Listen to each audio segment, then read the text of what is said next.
오늘은 제가 좀 시도를 해보려고 하는데, 오늘은 설교를 안 하고 말씀을 좀 이렇게 나눴으면 좋겠다. 설교라는 말이 말씀 설자에 가르칠 교자를 쓰잖아요. 그러니까 저는 늘 여기서 말씀을 가지고 여러분들께 가르치려고 이렇게 했던 것 같아요. 그 몸에 많이 익어 있는 것 같아요. 근데 오늘은 감사의 이야기들을 서로 이렇게 나누는 시간이 되었으면 좋겠다는 마음이고요.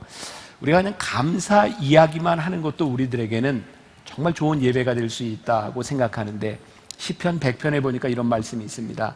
감사함으로 그의 문에 들어가며 찬송함으로 그의 궁정에 들어가서 그에게 감사하며 그의 이름을 송축할지어다. 여호와는 선하시니 그의 인자하심이 영원하고 그의 성실하심이 대대에 이르리로다.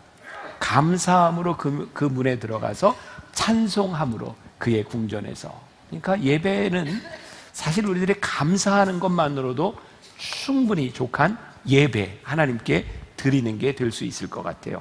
오늘 말씀의 제목을 제가 은혜와 감사는 흐르는 물이 되어, 저 나름대로 시적이다 얘기를 했는데 여러분들이 별로 동의를 안 하시는 것 같아요. 은혜와 감사는 흐르는 물이 되어.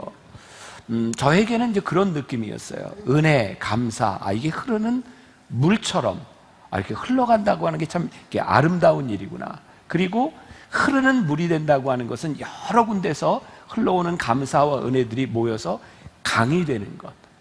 저는 이제 그런 모습들을 상상하면서 이게 하나님 앞에 참 영광스러운 일이 될 수 있겠다. 많은 사람들의 감사, 은혜가 더욱 차고 넘치는 그런 그림. 그런데 이 말씀을 또 이렇게 준비하면서 저는 그런 생각을 했어요. 이 은혜와 감사라고 하는 것은 허황된 일이 아닙니다. 우리 현실의 뿌리박은 영성, 우리들의 삶의 구체적인 현실에서 감사와 은혜가 나오는 거죠. 만일 우리의 현실에 뿌리박지 않은 감사와 은혜라고 한다면 별로 의미가 없을 것 같아요. 그런데 이게 조금 이상하게 들릴지 모르지만 현실에 뿌리박은 우리의 감사와 은혜는 정말 동화 같다는 생각이 듭니다. 현실에 뿌리박은 감사와 은혜가요, 그게 나타나면 이건 전혀 현실적이지 않습니다. 그건 동화 같은 이야기예요. 오늘 여러분들과 함께 그런 감사, 은혜, 그런 이야기들을 나누고 싶고요. 2017년, 그러니까 지난해 요맘때 11월에 조선일보의 Y라고 하는 섹션에 제가 가장 즐겨보는 신문이 토요일마다 배달되는 Y라고 하는 그런 섹션입니다. 거기에 늘 한 사람의 이야기들이 집중적으로 소개가 되고 있습니다. 1년 전에 거기에 소개됐던 사람이 존 오리어리라고 하는 사람입니다. 존 오리어리. 9살 때 화상으로 인해 죽다 살아난 사람의 이야기입니다. 자기 집 앞에서 그 주차장에서 불놀이를 하다가 전신 화상을 입었습니다. 목 밑으로 87%의 몸이 3도 화상을 입었기 때문에 생존 확률은 1%밖에 되지 않는 상황이었습니다. 이 아이가 병원에서 간신히 의식을 찾았을 때 겁에 질린 이 아이가 엄마에게 이렇게 물었습니다. 엄마, 나 이제 죽는 거야? 엄마가 이렇게 말을 합니다. 존, 그렇게 하고 싶으면 그래도 돼. 엄마는 이 아이에게 현실을 직시하게 만들고 살도록 만들기 위해 했던 거죠. 여러분들 화상을 입으면 치료하는 방법은 피부를 이식하는 방법밖에 없습니다. 그런데 피부를 이식하려면 진피, 자기의 피부를 이식해야 합니다. 이 목 밑으로 87%의 화상을 입었던 존 오리어리는 요 위에만 화상을 입지 않았고요. 9살짜리가 병원에 있는 5개월 동안 입원하는 동안 머리를 빡빡 깎고 면도날로 이 피부를 5개월 동안 이식해서 자기의 몸에 붙여야 했습니다. 그 고통이 얼마나 심했겠습니까?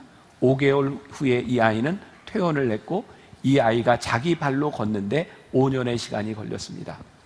퇴원하고 첫 식사 자리에서 그 신문에 보면 그렇게 표현이 되어 있어요. 마치 이 아이의 손은 권투 글로브를 낀 것처럼 붕대로 감고 있었고, 식사는 차려져 있었지만 포크를 집을 수가 없었어요.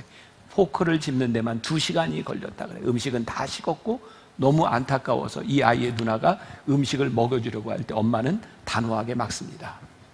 너무너무 슬펐고 부당하다고 생각했고, 엄마는 이 어린아이에게 죽지 않는 쪽을 선택하는 것과 진짜 삶을 선택하는 것은 다르다고 하는 것을 가르쳐주기 시작했어요. 2시간 만에 음식을 집어먹었고, 그 다음 날은 조금 더 나아지고 그 다음 날은 조금 더 나아지고 이 아이는 매일매일 새로운 삶을 살아가게 됩니다. 그리고 어른이 되었을 때 소개된 On Fire라고 하는 책을 내게 되었고요. 그 책과 자기가 살아난 이 이야기를 통해서 10만 명 이상의 사람들에게 강연을 하는 강연가가 되었어요. 사진이 나와 있을 땐 지금 이 사람은 내 아이의 아버지이기도 합니다. 굉장히 화목한 가정에 자세히 보면 목 요 아래쪽에만 화상의 흔적들이 있고요. 손은 거의 뭉툭하게 되어 있습니다. 신문에서는 그렇게 소개를 하지 않았지만 이 존 오리어리는 지금 살게 된 이 날에 대하여 하나님께 감사했고 부모에게 감사했고 그는 현재 매일매일 새로운 삶을 살아가고 있다고 이야기를 합니다. 그의 삶은요, 그가 당했던 아픔에서부터 시작했고요. 그 아픔을 이겨나는 과정 가운데서 하나님의 은혜를 고백하고 감사를 고백하고 그 감사가 지금 흘러가고 있는 거죠. 오늘 본문 말씀 15절에 보면 이 모든 것이 너희를 위함이니 라는 말씀이 있어요. 그리고 감사로 말미암아 은혜가 더하여 넘쳐서 하나님께 영광을 돌리게 하려 함이라. 이 모든 것이 너희를 위함이니. 사도 바울이 이 말씀을 고린도에 있는 교인들에게 편지로 보내고 있거든요. 당시 고린도 교인들은 우리들이 생각하는 것 이상의 고통 가운데 있었던 사람들입니다. 예수를 믿는다는 것 자체가 그들에게 고난이었던 거죠. 그런데 너희들이 당하고 있는 이 모든 것이 너희를 위함이다. 제가 말씀을 준비할 때 보는 NIV 영어 성경에 보면 이 부분을 이렇게 표현하고 있어요.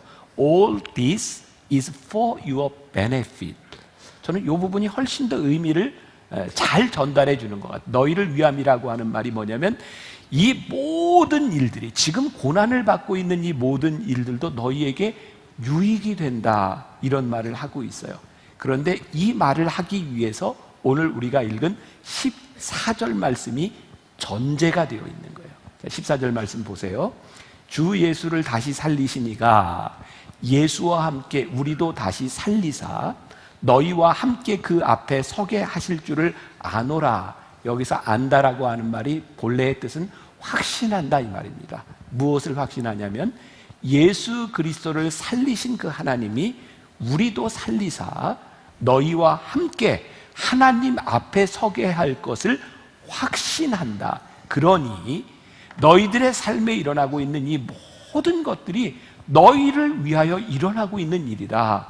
그래서 감사로 말미암아 은혜가 더하여 넘쳐서 라고 말씀이 이렇게 이어지고 있는 거예요.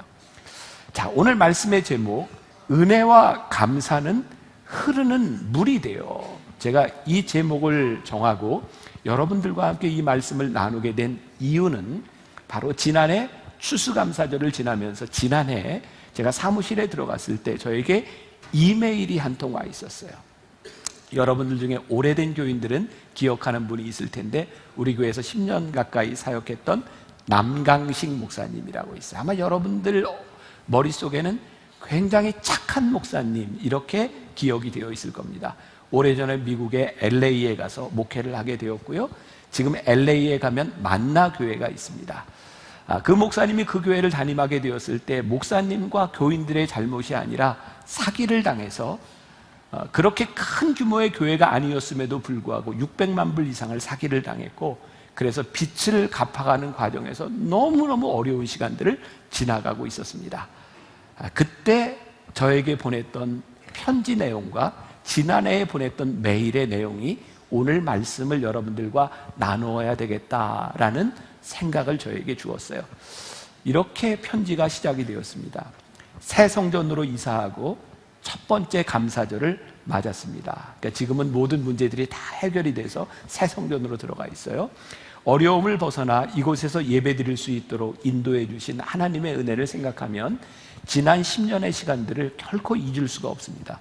어느 순간도 쉽지 않았지만 이번 감사절을 맞으며 저에게는 지난 2009년 한치의 앞도 볼 수 없이 줄을 타는 듯 보냈던 하루하루와 간절히 기도했던 날들이 더 그렇습니다. 2009년 9월 5일 저는 교회가 경매로 넘어가야 하는 문턱에서 벼랑 끝에서 절박한 마음으로 친구 김병삼 목사에게 도와달라는 편지를 썼습니다. 그때의 편지 내용을 조금 읽어드릴게요. 나를 이 교회에 세우신 하나님의 분명한 뜻이 계심을 믿으면서도 하루하루 쉽지 않은 시간들을 보내고 있다. 잘 버텨왔는데 몸도 마음도 아프구나. 나 혼자만 겪는 고통이 아니라 나 때문에 모든 교인들이 고난을 받고 있는 것 같다는 마음과 교회가 세상의 소망이 아닌 비난거리가 될지도 모른다는 생각이 나를 더 힘들게 한다. 몇 번이고 너에게 도움을 청하고 싶었지만 하나님이 아닌 너를 의지하고 있다는 생각이 들어 여러 번 망설였다. 그런데 최근에 하나님께서 이 성전에 대해 감사하지 않는다는 강한 책망을 하셨다. 사실 나는 이 건물로 이사와서 감사보다는 불평이 더 많았고 문제가 해결되어도 건물을 팔고 새로운 곳으로 옮기고 싶다는 생각이 강해서 하나님께서 거두어 가셔도 어쩔 수 없다고 생각했었다. 그런데 하나님께서 이런 마음을 회개하게 하셨고 또한 이 성전이 생수로 가득 차는 환상을 보여주셨고 요즘 내 기도는 성전에 대한 감사로 바뀌어 가고 있다. 그러나 경매 직전에 성전을 바라보며 10여 년 넘게 성전 구입을 위해 헌신한 성도들의 피와 땀을 생각하면 여전히 속상하고 가슴이 찢어지는 듯 마음이 아프다. 너에게도 쉽지 않은 결정이 되겠지만 온 교회가 소망을 가지고 기도하며 지금 벼랑 끝에 선 심정으로 도움을 요청한다. 하나님께서 어떻게 인도하실지 모르지만 힘들고 어려울 때 이렇게 답답한 마음을 하소연할 수 있는 친구가 있다는 것만으로도 위로가 되고 고맙구나. 그래서 저는 장로님들과 의논을 하게 되었고 당장 빚이 없어서 경매로 넘어갈 그 교회를 편지가 이어집니다. 그리고 만나교회가 2009년 추수감사절 헌금 1억 원을 지원해 주므로 가장 힘들고 어려웠던 고비를 넘어올 수 있었습니다. 그래서 2017년 LA 만나교회 추수감사 헌금을 전액 선교사님들과 어려운 교회와 목회자를 돕는 일에 사용하려고 합니다.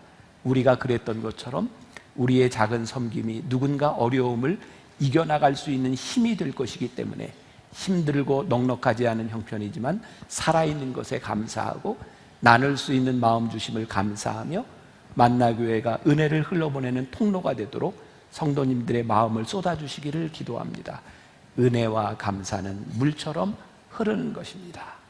10년 전 우리 교인들이 이렇게 교회가 잘 정리가 되고 이 교회가 추수감사절 헌금으로 어려운 교회를 도울 수 있는 교회가 되리라고 그렇게까지 생각을 했을까요?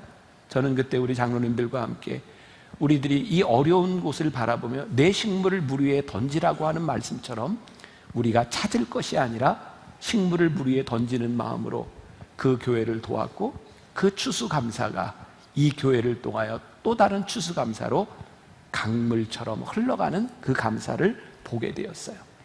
제가 이 편지를 보았을 때 그리고 10년 후에 다시 온 이 이메일을 보면서 참 죽고 싶을 만큼 힘들었을 때 이 교회와 이 목사님이 붙들고 있었던 소망은 무엇일까? 오늘 우리의 현실에 바탕을 둔 우리들의 삶에 어떤 사람들은 고난의 시기를 지나가기도 하고 어떤 사람들은 기쁨과 감사의 시기를 지나가고 있을 텐데 지금 우리가 붙들고 있는 그것은 우리들에게 무엇일까? 그리고 오늘 우리들이 지나간 10년, 지나간 20년, 지나간 삶을 바라보며 정말 우리는 오늘 이 시간 은혜와 감사가 나에게서 흘러가고 있다라고 하는 믿음의 고백이 있는가? 저는 오늘 만나교회 담임 목사로서 여러분들에게 드릴 수 있는 한 가지 분명한 건 있는 것 같아요. 제가 하나님의 은혜를 경험하고 난 그 순간부터 저의 삶에는 하나님이 늘 함께 하신다는 고백이 있었어요. 사실 지난 몇 달 동안 저는 이제 만나교회 목회를 하면서 지난 15년 이제 담임이 돼서 목회를 하면서 가장 이렇게 좀 힘든 시간을 보내가는 거예요. 어떤 관계나 사람 때문에 힘든 게 아니라 진짜 일이 많아요. 세상에 어떻게 일이 이렇게 많은지 진짜 힘들어요. 그런데 그 힘든 일들이 저에게 너무너무 감사한 거예요.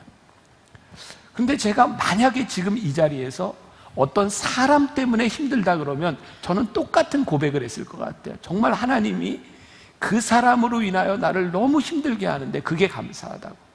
만일 제가 어떤 관계의 문제로 어려움을 겪고 있다면 저는 분명히 똑같이 고백을 했을 것 같아요. 저는 그 관계로 인하여 하나님이 나를 성장시켜 주시는 하나님의 은혜를 나는 고백할 수밖에 없다고. 왜? 하나님이 나를 부르셔서 나에게 일어나는 모든 것들이, 모든 것이 합력하여 선을 이룬다고 하는 믿음을 하나님이 저에게 주셨기 때문이죠. 사도 바울이 로마서를 통해서, 로마서 8장에서 그렇게 고백하잖아요. 누가 우리를 그리스도의 사랑에서 끊을 수 있으리요? 사도 바울이 이렇게 이야기하잖아요. 모든 것이 합력하여 선을 이룬다고 이야기하고 있잖아요. 그 말씀의 고백이 어디에서 나오는 걸까요? 그리스도를 살리신 그분이 나도 살리셔서 우리와 함께 하나님 앞에 서게 할 것을 확신하기 때문에 이 모든 것이 합력하여 선을 이루고 있음을 우리들이 믿기 때문에 이런 고백을 하는 거죠. 우리들이 하나님의 은혜로 살았다라고 생각하는 사람, 그 믿음이 있는 사람은요, 하나님의 은혜를 입지 못하고 살아간다는 사람들과는 너무너무 다른 인생을 살아가고 있는 거예요. 우리들이 어려움 가운데서도 절망하지 않고 우리들이 하나님을 붙들고 고백할 수 있는 것은요, 우리들이 하나님의 은혜 가운데 살아가고 있습니다. 오늘 말씀 가운데 이 모든 것이 너희를 위함이니, 다시 한번 이야기하면 사도 바울이 고린도에 있는 교인들뿐만 아니라 로마에 있는 교인들에게 하나님이 우리를 위하시면 누가 우리를 헤아리요? 누가 우리를 그리스도의 사랑에서 끊으리요? 모든 것이 합력하여 선을 이룬다고 하는 이 믿음 가운데서 할 수 있는 이야기죠. 우리는 살아가면서 그런 말을 참 종종 하지 않나요? 억울해. 우리는 언제 억울할까요? 우리들이 억울하다고 생각하는 것은 그런 일이죠. 내가 계획한 일이 있어요. 적어도 내가 생각하는 이 정도에서는 나에게 이런 보상이 와야 되고 이런 결과를 얻어야 되는, 왜? 내가 노력했으니까, 내가 계획한 일이니까. 그런데 그대로 되지 않으면 우리는 억울한 거예요. 결국 우리들이 억울하다고 하는 말은 무엇이냐면 내가 계획한 대로 내 인생이 되지 않는 것이 억울한 거예요. 근데 하나님의 은혜로 살아가는 사람들은요, 때때로 굉장히 무모한 고백을 하는 거예요. 내 인생이 내게 아니거든요. 아무리 생각해도 하나님은 내 마음대로 내 인생을 움직이시는 분이 아니라 하나님의 은혜 가운데 나를 이끌어 가시는 분이라고 하는 것을 우리들이 고백할 때 억울하다는 말이 아니라 이게 하나님의 은혜구나 라는 것을 우리들이 고백하죠. 요즘 많이 쓰는 말 가운데 하나가 이 또한 지나가리라. 많이 요즘 씁니다. 많이 방송에도 나오고 이 또한 지나가리라. 유시화 시인이 시를 써서도 유명해졌고 또 이것이 가요로도 만들어지고 굉장히 많이 지금 쓰이는 말입니다. 이 또한 지나가리라. 제가 말씀 준비하던 중에 떠오른 이 또한 지나가리라, 이게 도대체 어디에서 시작한 말인가 제가 인터넷에 찾아봤더니 요즘은 모르는 건 네이버에 물어보면 거의 다 답이 있잖아요. 물어봤어요. 그랬더니 여러 가지 설이 있는데 하나는 페르시아의 어떤 왕이 신하에게 이렇게 명령을 합니다. 슬플 때는 기쁘게, 기쁠 때는 슬프게 만드는 물건을 가져와라. 기쁠 때는 슬프게, 슬플 때는 기쁘게 하는 물건을 가져와라. 그랬더니 신하들이 밤새 모여서 토론을 해가지고 왕에게 반지를 하나 갖다 줍니다. 그 반지에 이렇게 새겼습니다. 이 또한 지나가리라. 우리나라 말로 새긴 건 아닙니다. 이 또한 지나가리라. 또 하나의 설이 있어요. 이건 탈무드에 나오는데요. 다윗이 그 세공 기술자를 불러서 나를 위해서 반지를 하나 만들어 와라. 그런데 거기에 내가 전쟁에서 승리를 거둘 때, 환호할 때 교만하지 않도록, 그리고 내가 큰 절망에 빠질 때 낙심하지 않고 결코 좌절하지 않고 스스로에게 용기를 줄 수 있는 글귀를 새겨 놓으거라. 그랬더니 세공업자가 고민을 하다가 당시에 다윗의 왕 중에 머리가 좋기로 소문난 솔로몬에게 가서 이 이야기를 했더니 솔로몬이 그 반지에 이 또한 지나가리라를 새겨, 물론 한국말 아닙니다. 이 또한 지나가리라를 새겨주라. 이제 영어로는 These two shall pass away라고 하는 말입니다. 이 또한 지나가리라. These two shall pass away. 이 또한 지나가리라. 근데 저는 이 또한 지나가리라고 하는 말이요, 이게 허무주의적인 것이나 삶을 이렇게 포기하는 이 또한 지나가리라라고 하는 말로 들려지는 것이 아니라 이 또한 지나가리라고 하는 말은 우리들이 소망을 하나님께 두고 있기 때문에 이 또한 지나가는 거예요. 그리고 우리들이 하나님 앞에 감사하고 은혜를 고백했던 그 일이 이 또한 지나가요. 그런데 그것이 거기에서 끝나는 것이 아니라 강처럼 흘러가는 거예요.